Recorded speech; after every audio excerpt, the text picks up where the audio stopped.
What does the future hold for the Democratic Party? Let's face facts, the Democrats are in a state of re-examination and realignment following Trump's election. So much effort had been put into characterizing the Republican campaign as utterly unpalatable, and everything from legal challenges to public opinion appeared to hold Trump back from victory. But the first major crack in the Democratic effort came during Trump and Biden's debate. For months and years, the Republicans had claimed that Biden was not altogether mentally, that in his old age his faculties were beginning to decline. Both the media and the administration denied these allegations, but there, on screen for everyone to see, Biden put on a performance which left several Democrats in doubt. Faith in the narrative was shaken, doubly and triply so when several Democratic politicians came together to call for Biden to drop out of the race. A race in which many had up until that point said Biden was the best and only candidate capable of winning. Doubt grew deeper as Biden initially resisted dropping out, as pressure built up from within the party, and as debate raged over who would replace him. Then Vice President Kamala Harris filled that role, and some Democrats felt reassured. But the cracks in Democrat Party unity continued to grow. Those who stopped to take an honest look at the Harris campaign could recognize that it was hastily cobbled together. Harris herself was arguably even more incoherent on camera than Biden was, and the platform she had put forward was terribly vague. When finally an outline was actually made public just shortly before the election day, the contents were a promise of more of the same, an amalgam of Clinton, Bush, and Obama-era policies, scantily even including Biden-era proposals. Election day came and the Republicans won big, securing a trifecta of the House, Senate, and the presidency, with Trump securing the first Republican popular vote victory in 2 decades and seizing every single swing state. Clearly a message was being sent. The Democrats messed up bigly. This was a huge victory for Republicans, but let's not miss something very important. As big of a victory as this was, the election was no landslide. In states like Wisconsin, Michigan, and Pennsylvania, who could have flipped the election into a narrow Democrat victory, the election came within 2 points. Georgia and North Carolina came within about 3 points. Absolutely part of what we saw in 2024 was a product of Trump energizing his base and more people coming along to his way of thinking. But we can't dismiss the reality that this outcome was also driven by the Democrats making major blunders along the way, namely turning their backs on Biden, having no good plan for a successor, and covering up the weaknesses of their candidates and politicians instead of trying to put forward stronger contenders. This isn't to say that the Democrats could be expected to win in 2028. Trump is absolutely taking advantage of this opportunity to change the political discussion from issues that the Democrats may have felt safe in, to new policies which Trump and the Republicans are leading the charge in. I will say vice versa, this should not be taken to mean the Republicans can be complacent in 2028. So much depends on how well Trump executes his agenda in the lead up to the midterm elections, and if he can maintain his trifecta to continue issuing strong policy into 2028. It is in this period where the smart move for the Democrats wouldn't be to invest their resources into fighting for the presidency, as they're far too divided across the country to effectively do this right now. Rather, the smart move would be to focus on strengthening, modernizing, and reconsolidating themselves into a new movement with new ideas. We're already seeing that, and have been seeing a rising tide of change in the Democratic Party, and what it is manifesting into is far from what many, especially on the right, are suspecting.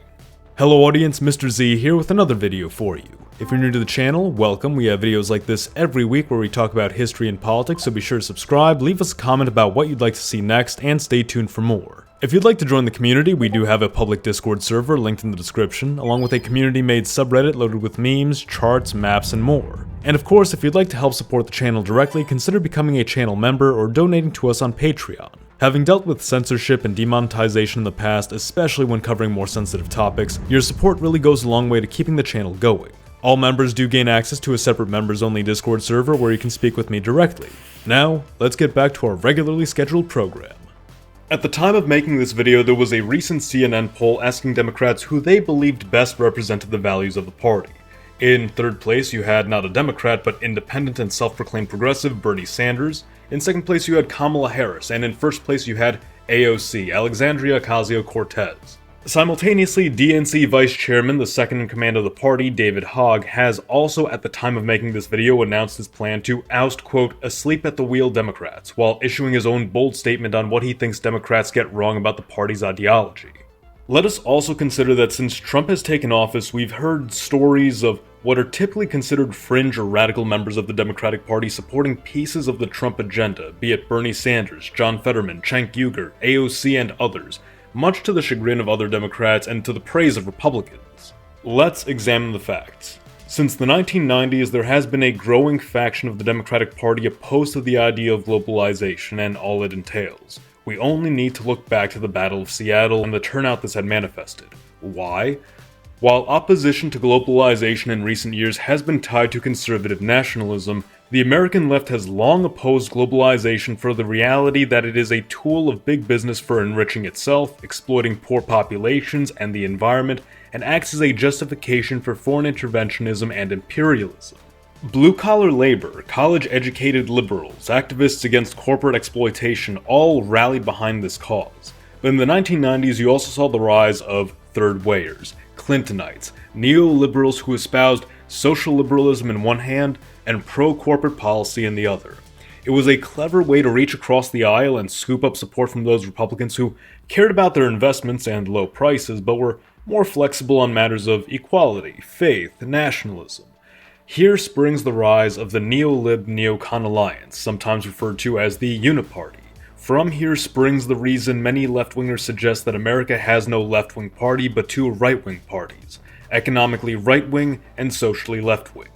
Now, this anti-globalist faction was sidelined, but it continued to grow, much as in the case of Pat Buchanan and his brand of republicanism, which was overshadowed by Bush but which made something of a resurgence through Trumpism. Young Democrats more than ever have grown frustrated with their party, and that frustration persists. Looking at 2028, who are the leading candidates the party has to offer? Gavin Newsom, who is essentially Clinton wearing a Trump costume. Too friendly with big business for young Democrats, too socially progressive and economically regulated for young Republicans. You have Kamala Harris, who, granted, had been given that second place spot in the recent poll, but primarily because of 1, name recognition, and 2, support from the old neoliberal establishment. You have Michelle Obama, untested but with some name recognition. You have Josh Shapiro, socially liberal, fiscally conservative, not exactly pushing any boundaries. The Democrats have a lineup of candidates equivalent to John McCain in 2008 or Romney in 2012. Squishy, dull, and dry figures who fail to inspire hope for a better future, who fail to inspire a sense of change, who fail to inspire a sense of real hope. This strategy can't continue, and very evidently it's coming to an end. The Clinton wing, or neoliberal wing of the party, is aging and shrinking. Anecdotally, I've seen many protests supporting Ukraine or opposing Trump's tariffs, and an overwhelming majority of the crowd looks to be in their 50s or above. People who, back when Clinton was in office, might have been in their 20s, and might have thought these ideas were bold and groundbreaking, but which the young people today, the future and soul of the Democratic Party, are tired of. Take a look at polling numbers, and the Democratic youth say the issues most important to them aren't socially liberal matters of gender identity or DEI, despite what some pundits may have you believe. Rather, top of the list is cost of living. A lot of young Democrats have college debts, they're struggling to find good paying jobs, they want to buy a nice home, they're human and they've got bills to pay. Arguably, we could break this down into cost of living and education, since college expenses are often lumped into this category. Number 2 was arguably another cost of living issue, healthcare, having access to affordable and high quality healthcare. Number 3 was reproductive rights. Number 4, climate change and the environment. Number 5, gun control. Number 6, jobs and unemployment. You could lump this in with number 1. Number 7, criminal justice reform. Some of these polls had LGBTQ rights around the bottom of the list, but again, not all of them had it there. The number 1 factor for young Democrats doesn't seem to be social issues. It really looks like economics is their primary concern. And as it stands, they do not like Wall Street. They do not like free trade. They do not like big business shipping jobs abroad and bringing in people who will work for less and weakening their ability to negotiate for a living wage. I've said it before and I will say it again, the neoliberal positions of open immigration, free trade, and globalization are utterly irreconcilable with the left-wing tradition of being pro-labor and pro-worker. Bernie Sanders recognized as much during his 2016 presidential campaign, calling for less immigration, not more. The fact that you have Kamala Harris, who represents the Democratic establishment, flanked on both sides by 2 self-proclaimed progressives, is very telling about the party's future. Moreover, with the DNC vice chair pushing for a primary of several Democrats, it's inevitable that the old guard of the party will be rotated out and new young progressives will take their place. But there's more to it than that.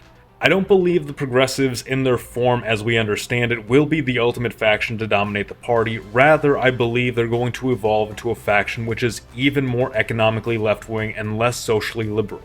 We'll call this hypothetical faction of Democrats modernizers, as based on the actions of several young Democrats and based on what I've been told by friends of mine in the federal government on both sides of the aisle, the Democratic Party is in serious need of modernization, not even just in policy but in operations and conduct. So many Democrats in Congress are shockingly illiterate when it comes to technology, communicating with voters, and in understanding what young voters actually want. There's been this heavy dependency on mainstream media to facilitate this communication for so long, but the way we engage with each other has evolved so much so quickly. Something very telling, in which I had actually spoken about briefly some months ago in my video about the future of American politics, is that not only are the Democrats going to shift further left economically, but will almost certainly grow more authoritarian, to the point that, in essence, they're adopting positions of democratic socialism. And the crazy thing is the Republicans will welcome this with open arms, because, on the one hand, a lot of this aligns with Trump-style policy. Yes, let's stop immigration to make sure American jobs are exclusively for American workers. Yes, let's tariff countries and regulate business to keep manufacturing here. Yes, let's penalize corporations and seize assets from businesses who have offshore accounts or engage in anti-American activities. Economically, it's left-wing, but simultaneously it is nationalistic. And like it or not, Trump supporters can get behind it. And then you'll have the naysayers who will say, oh, the Dems are going further to the left. Go ahead, scare your voters more. But they don't understand that the tides among the youth vote are moving in this direction. And in a lot of ways, this segment of the older Republican base is just as out of touch as the neoliberals are. Now you have the DNC vice chairman saying, democracy is what put us through school shootings. It is the reason we have the climate crisis and so much more. He is expressing a fatigue, a disillusionment with liberal democracy, just as much as many radical youth on the right did in the lead-up to the party's shift toward Trump and the evolution of the party from a neoconservative movement to a nationalistic America First movement. This is the direction the Democrats will move in inevitably. Whether they go the route of a more moderate candidate in 2028 or double down and push for a more economically left-wing candidate by then, the party will ultimately need to concede ground to a faction of the Republican Party, either the neoconservative, free trade, pro-interventionism faction which is stuck in the past, or the nationalistic, activist, isolationist faction which is paving a new path forward. If they resist and go moderate, their base will grow all the more radicalized and push to transform the party even faster. If they double down quickly, they might not win 2028, but they'll likely set themselves up for long-term control of federal politics in the following elections.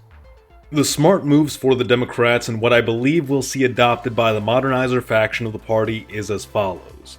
On immigration, as I said, the positions of open immigration and pro-worker policy are irreconcilable. You cannot demand more people come in to saturate the number of potential employees and then question why there aren't enough jobs and why jobs don't pay enough. By adopting an anti-immigration policy, modernizer Democrats set themselves up to put workers in a better position to demand a living wage and negotiate better working conditions from employers. Modernizers can still act as champions of marginalized groups of Americans, but that can't extend to non-Americans. On gun control, the modernizer Democrats can absolutely continue to champion this position, but, and we'll add another platform position to this, when it comes to criminal justice reform, you cannot combine gun control with defunding the police. You are in essence telling people that neither can they defend themselves, nor will anyone come to their rescue. When you adopt these two policies simultaneously, you are a pro-criminal party. There's no two ways about it.